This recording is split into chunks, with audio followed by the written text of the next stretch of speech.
Eh bien, bienvenue sur Initiative Cœur pour vivre en direct l'arrivée de Samantha Davis et Jack Boutel sur Initiative Cœur. Voilà, ils vont bientôt passer la ligne d'arrivée. Vous voyez qu'on est déjà en Martinique.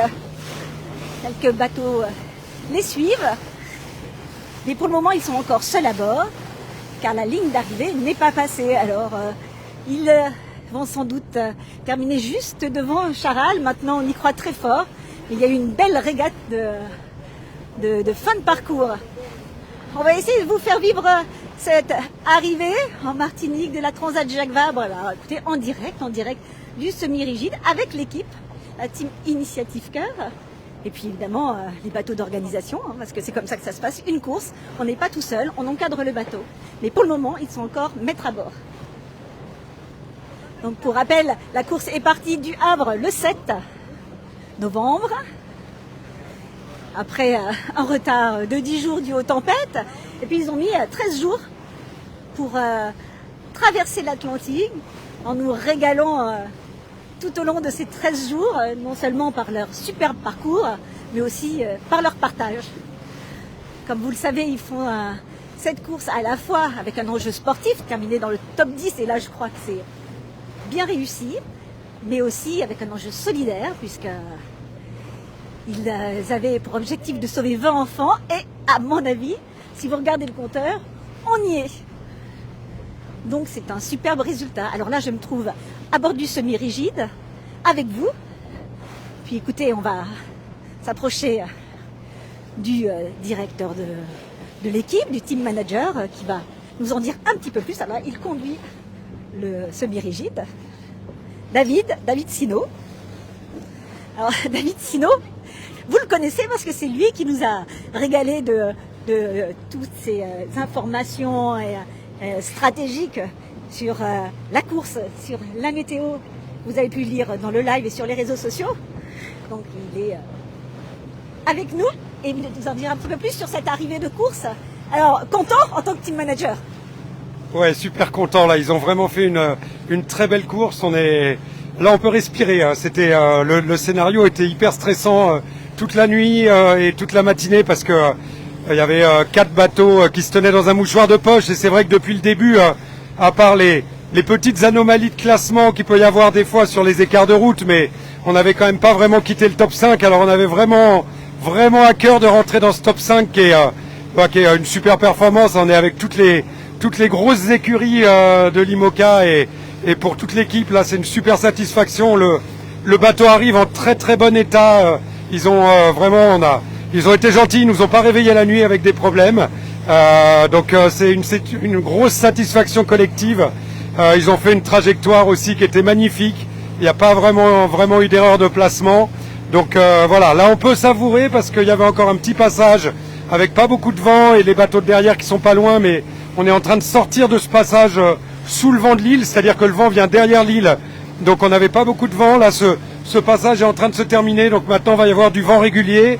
Il y a des petits poissons pilotes qui ont été mis en place par l'organisation pour protéger notre bateau. Donc même là-dessus, on est à peu près tranquille. Donc on va pouvoir savourer ces dernières minutes de course et ça fait vraiment plaisir. C'est un gros boulot pour arriver là pour toute l'équipe. Est-ce que quand ils ont choisi de prendre la voie qu'ils ont pris, la voie notamment du sud vers les Alizés plutôt que le nord, c'était quelque chose dont ils avaient parlé avec l'équipe avant? Parce que évidemment pendant on n'a pas le droit de l'assistance, n'est-ce pas? Ouais, on en avait parlé un peu.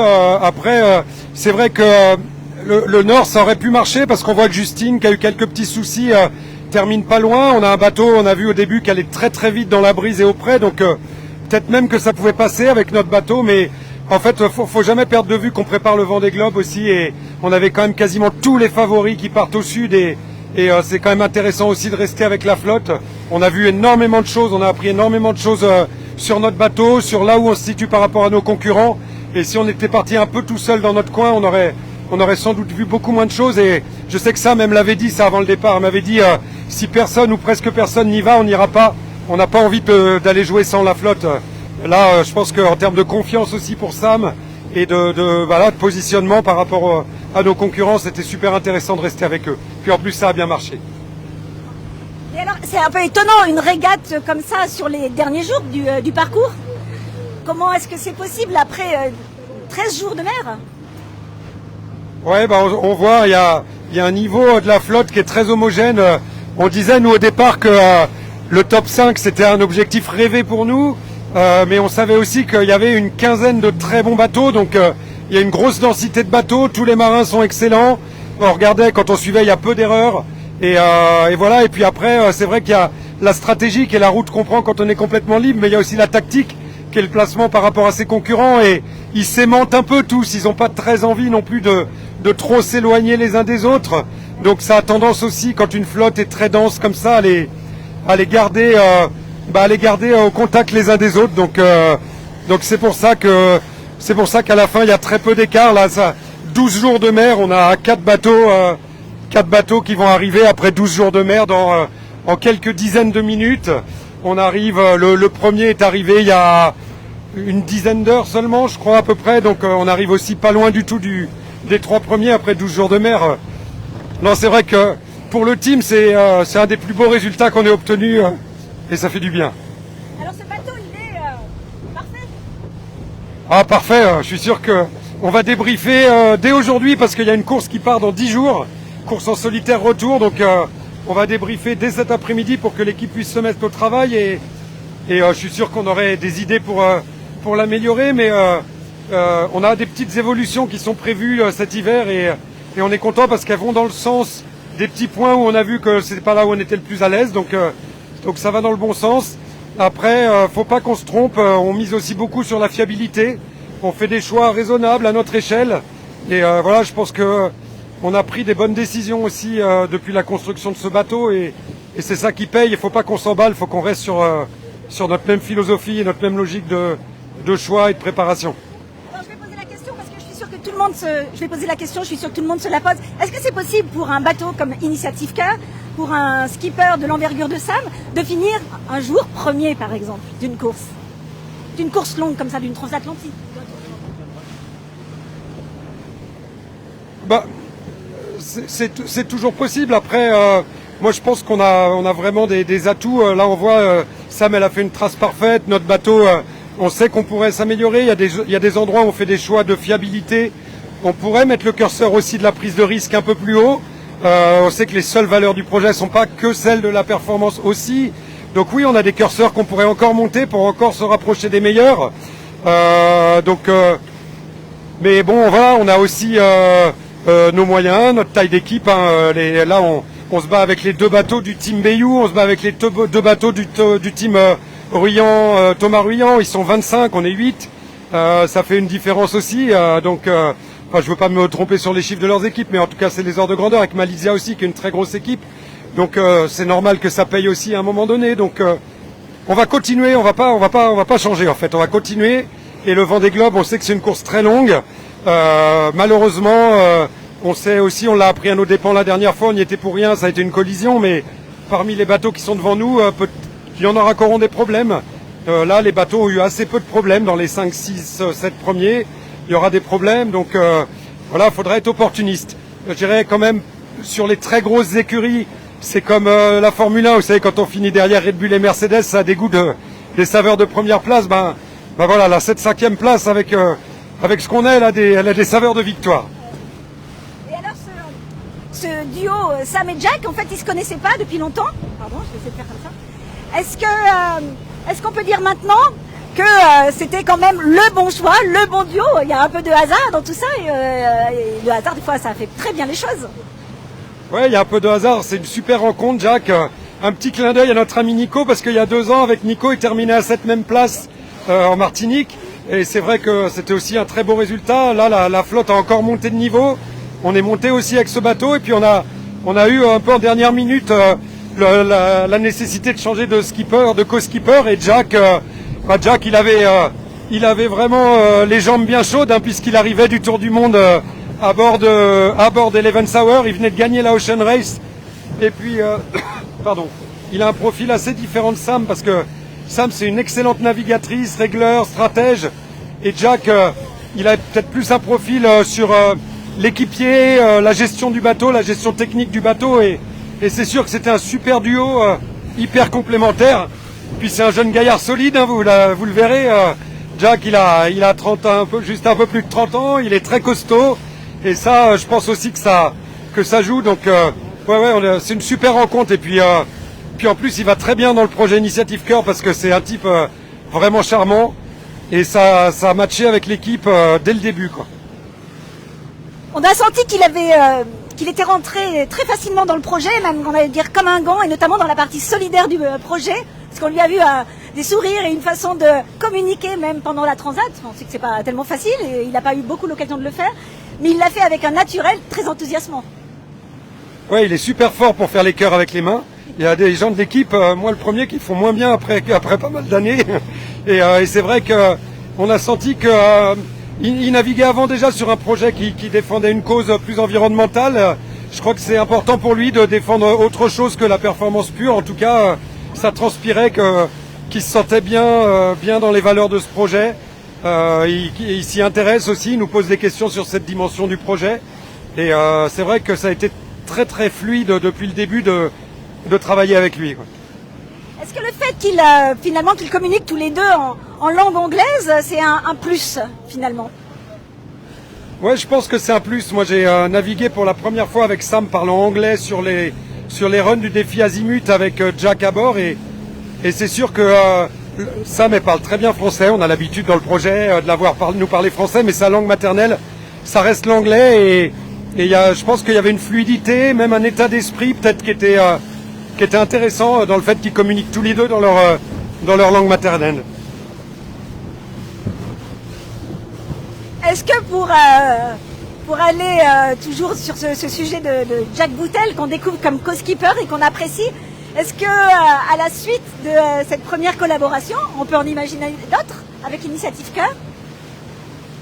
Faut qu'on lui pose la question, mais c'est vrai que s'il peut nous accompagner un petit peu, nous aider à bien préparer le Vendée Globe, c'est des choses dont on va discuter avec lui. On n'en a pas discuté avant parce que la rencontre était récente et fallait qu'on fasse connaissance, mais je crois que la prise de connaissance s'est très très bien passée, donc c'est sûr que ça donne très envie de continuer de faire des choses avec lui. Bon, alors là, on les voit qui sont arrivés en Martinique, mais pourtant pas encore tout à fait arrivés puisqu'il y a une ligne virtuelle à passer. Alors, on est où exactement? Alors là, on est à l'ouest de l'île. On va arriver au port de Pointe-à-Pitre, hein, le port principal de la Martinique.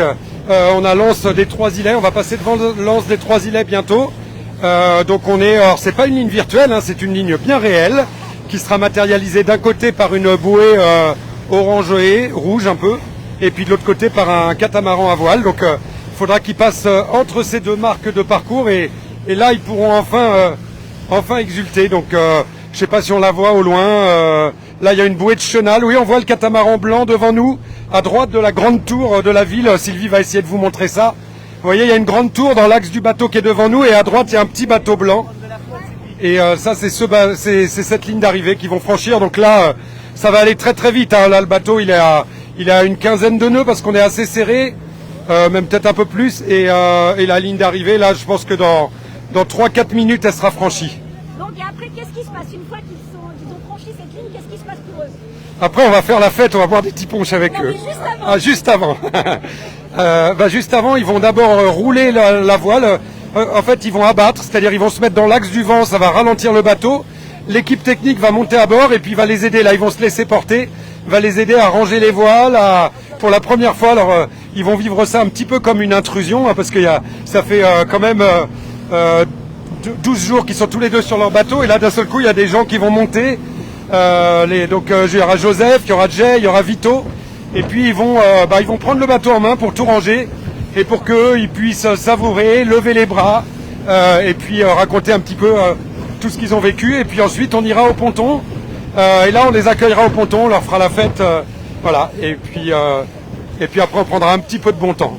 Mais on va vite faire le tour du bateau aussi parce que faut savoir que les bateaux tapent énormément là, notamment dans la première partie de course quand il a fallu passer cette grosse dépression. Ça semble loin parce qu'il fait beau et qu'on est en Martinique, mais le bateau a beaucoup tapé. Donc nous, on a aussi fait venir un expert, hein, qui va expertiser toute la coque, taper dessus, ce qu'on appelle du tapping, des ultrasons, de la thermo pour s'assurer qu'il n'y ait pas d'affaiblissement structurel du bateau. C'est hyper important. Le bateau il repart en course dans 10 jours pour une transatlantique par l'Atlantique Nord qui arrive en Europe au mois de décembre. C'est pas du tout anodin, donc on va pas prendre à la légère cette phase où l'équipe se réapproprie le bateau et travaille dessus.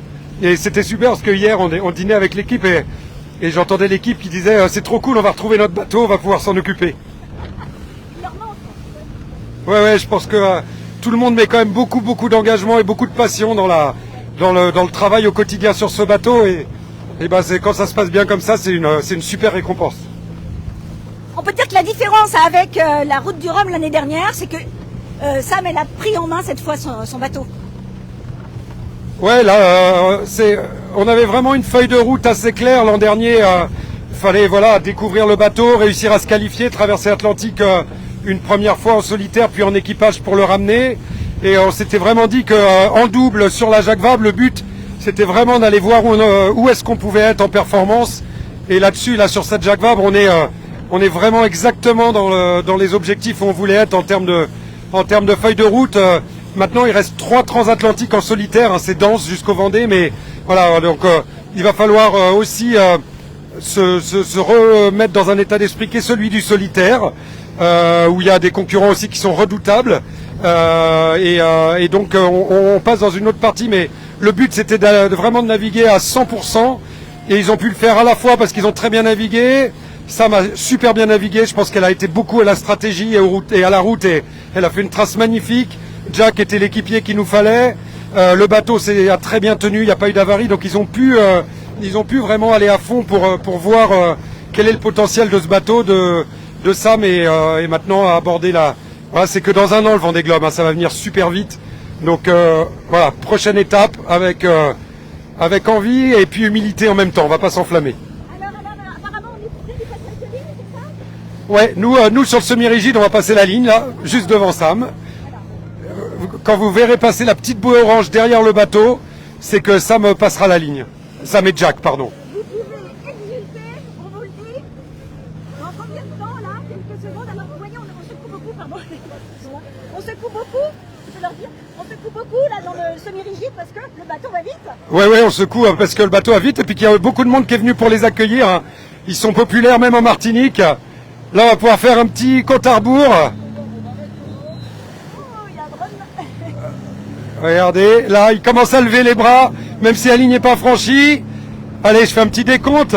10, 9, 8, 7, 6, 5, 4, je suis un peu en avance. 3, 2 et demi, 2,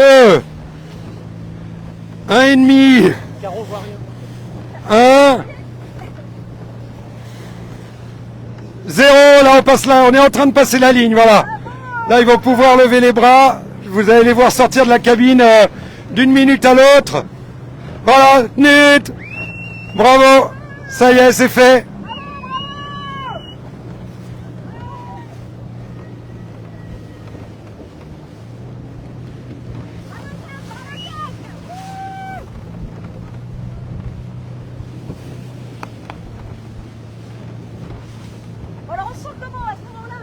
Donc là, vous voyez, ils abattent, ils vont ralentir le bateau. Et puis, vous voyez l'équipe qui est derrière. Sylvie, montre-nous toute l'équipe là qui est derrière sur le semi-rigide. Voilà, il y a toute l'équipe qui est là. Voilà, toute l'équipe qui est là. Enfin, une partie de l'équipe, Jo, Jacques, Jay, Vito. Une grosse pensée pour Matt, pour Anne, pour Sam, qui sont restés à Lorient. Et c'est sûr qu'ils doivent être sur le live à suivre ça. Donc, un grand merci à toute l'équipe.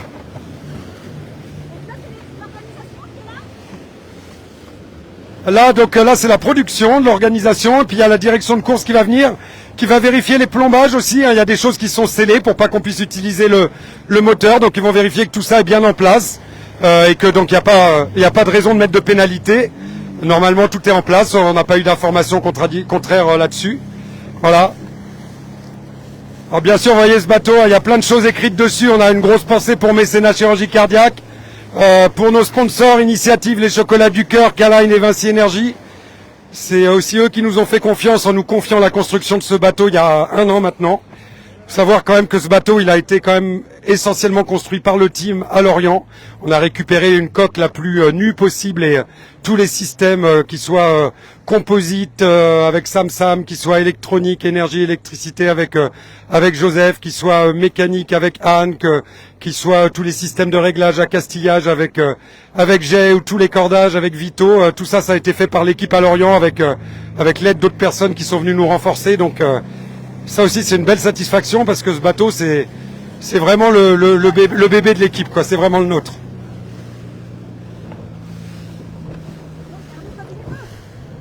Voilà. Et là, vous voyez toute l'équipe monte à bord. Ouais, on va vous débarquer, ceux qui viennent. Alors là, l'équipe monte à bord. L'équipe monte à bord, là, donc voilà, ils vont retrouver Sam. Et puis, nous, on va suivre aussi pour monter à bord. Ah, moi, je reste là. Mais Sylvie, je te laisse. On vous retrouve tout à l'heure au ponton. Faire la petite souris, on va essayer de vous embarquer à bord du bateau pour vivre l'arrivée jusqu'au bout. Que se passe-t-il une fois que les skippers ont passé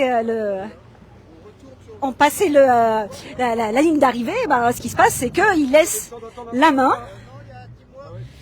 Ils laissent la main à leur équipe. Et l'équipe prend en charge le bateau. Oups. Et ça bouge.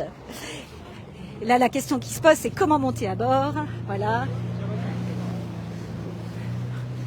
Donc, pour l'organisation, voilà, les skippers se mettent à l'arrière du bateau. Ils vont faire des images, les images que vous verrez ensuite sur les réseaux sociaux. On peut dire quelle belle équipe.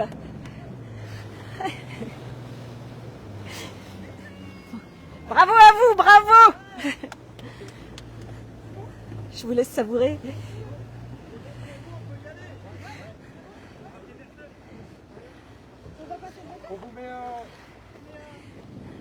Alors, l'idée c'est de monter sur le bateau.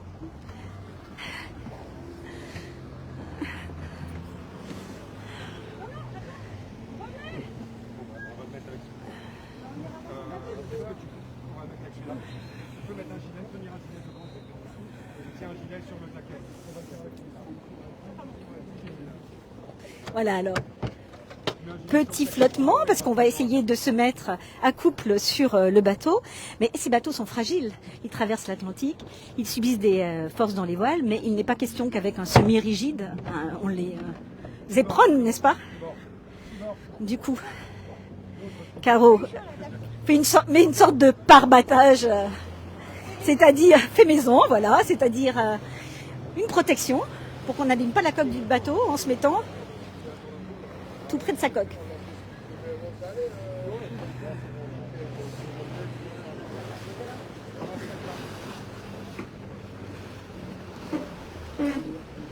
Sam, justement, et du monde à bord. Voilà, ça nous demande d'attendre, car ils veulent tourner. Alors pourquoi est-ce qu'ils tournent là? Tu vas nous expliquer. Caroline, est-ce qu'ils s'écarter? Non, là ils arrivent pas très loin de la côte, donc ils vont s'écarter pour pouvoir revenir vers le port après. D'accord, oui, parce que là, tel qu'ils étaient partis, finalement, ils vont affaler leur grand voile, donc ils vont baisser la grand voile et revenir au moteur vers le port. Voilà. Tu vois là, donc l'équipe est montée à bord et ils sont en train de préparer. Ils sont en train de préparer le rangement du bateau dans le but après de rentrer tranquillement au moteur, au port. Puis on va les escorter jusqu'au bout. Puis on sera aussi là à l'arrivée avec un semi-rigide pour les aider à manœuvrer. Voilà, donc là c'est le temps un peu des retrouvailles, du rangement. On voit Vito qui est en train d'ouvrir un grand sac pour pouvoir ranger une voile. On va se mettre à bâbord, donc hop là. Je vais me déplacer. Bâbord, c'est l'autre tribord, en fait. Voilà. Et là, on voit qu'il y a 3 voiles d'avant qui sont encore en l'air. Donc là, ils vont en ranger une. Vito, elle est en train de récupérer la voile devant, là, le code 0. Je fais par battage. On va commencer par... Alors, on va pas... Voilà. On va commencer par le photographe, Vincent, qui monte à bord pour aller faire des images. Ensuite, le vidéaste, Marin, qui monte à bord avec l'aide de Sam. Et puis, Ruben, le fils de Sam, qui est heureux de la retrouver enfin. Sa maman, qui est partie il y a 13 jours et qui l'a suivi à la maison. Il a eu l'autorisation de son enseignante pour venir accueillir sa maman en ville, en Martinique, pardon. Mais par contre, il doit...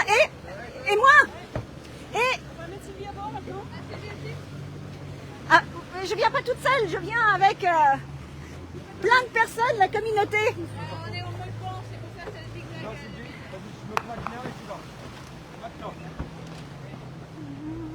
Voilà, ça bouge un peu, mais j'y suis.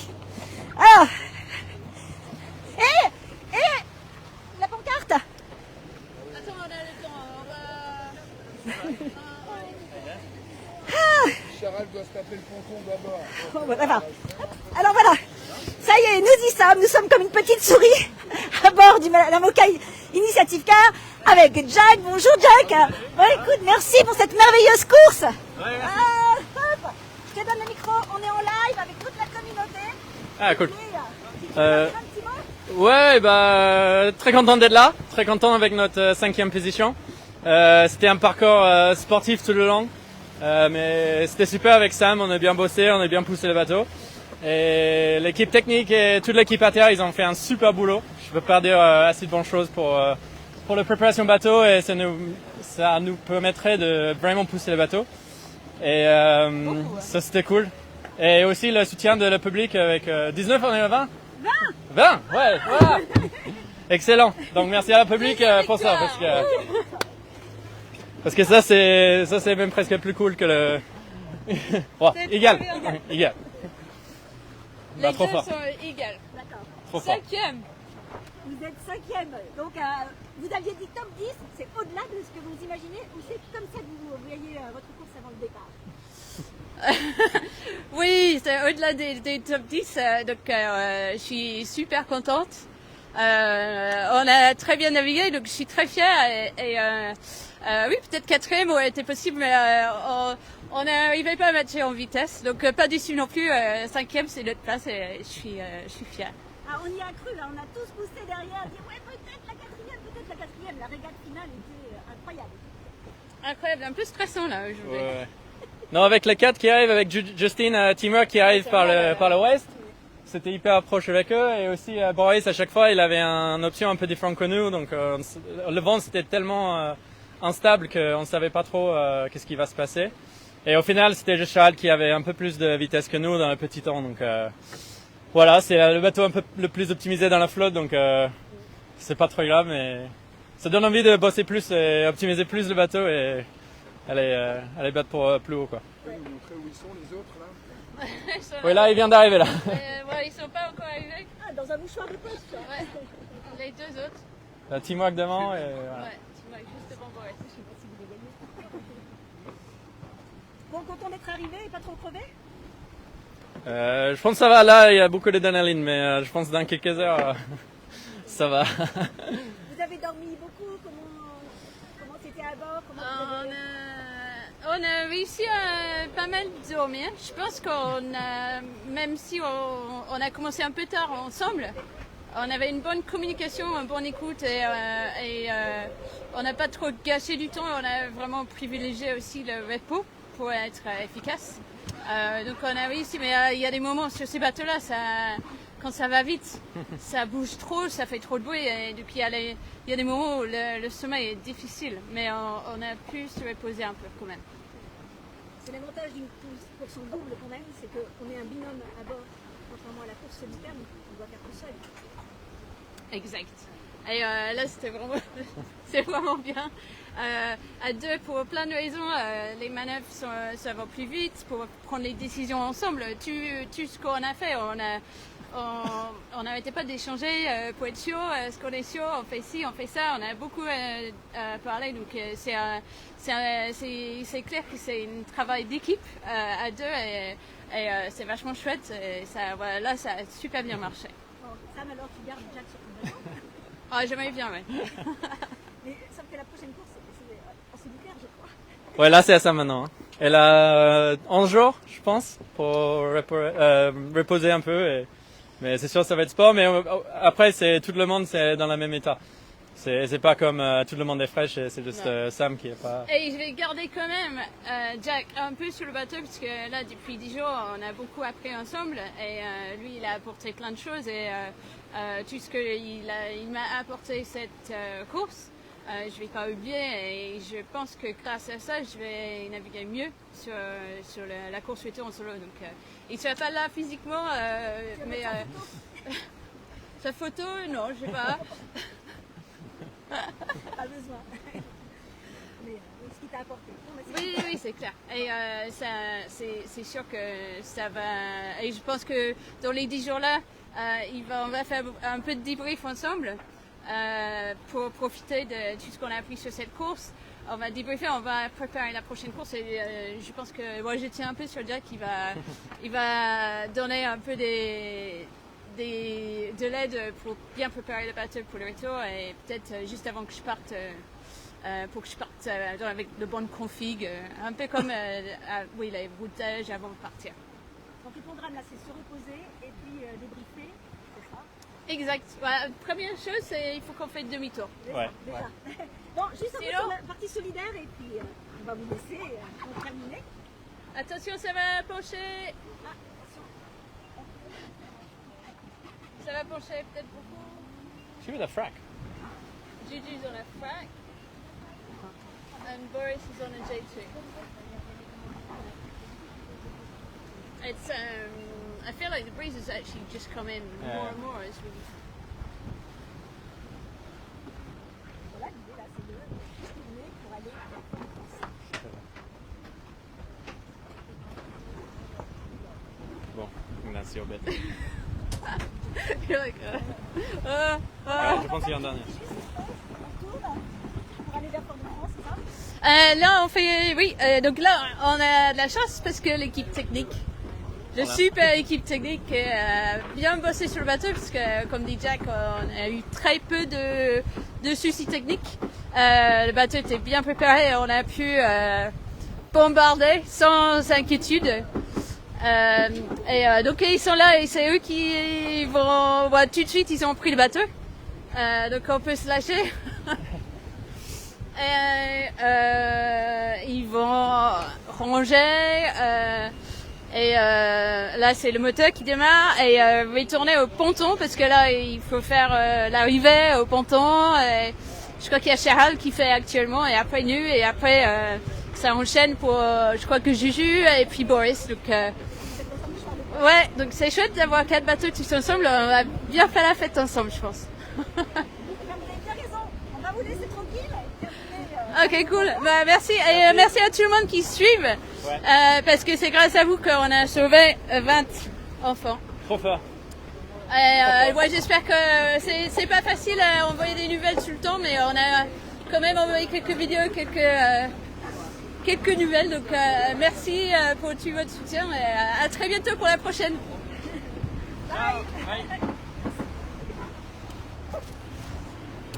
Voilà, on va laisser Sam et Jack débriefer tranquillement sur leur bateau. Voilà, il y a le reste de l'équipe qui reste sur le Zodiac et qui va les accompagner jusqu'au ponton, jusqu'à la fin. Je vais essayer de vous emmener un peu ailleurs et de laisser la place aux photographes et aux vidéastes qui eux aussi vont ramener des nouvelles. On va voir un peu ce que fait l'équipe. Par exemple, Vito. Voilà. Comme vous le disait David tout à l'heure, l'équipe reprend en main son bateau, parce que c'est aussi son bateau. Et est content de le retrouver.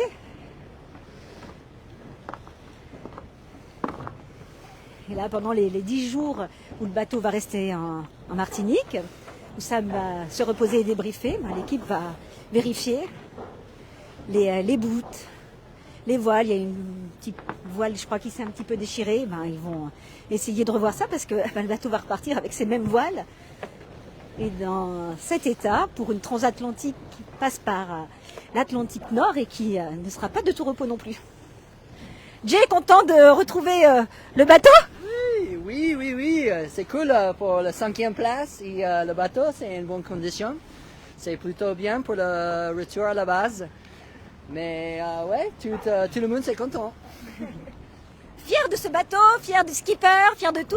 Bah oui, bien sûr, on fait 3 fois 5e cette année, c'est bien. On est vraiment dans la même place, que c'est bien. Parfait.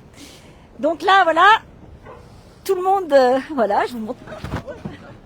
Alors, un bateau, c'est plein de pièges, hein, donc forcément, il peut m'arriver de trébucher, c'est ça, être une petite souris embarquée sur Initiative Car. Et là, je m'approche juste quelques secondes juste, fier des résultats de ce bateau. Oh, c'est génial, trop bien. Ouais, ils ont vraiment fait une super course. Félicitations, ouais, super.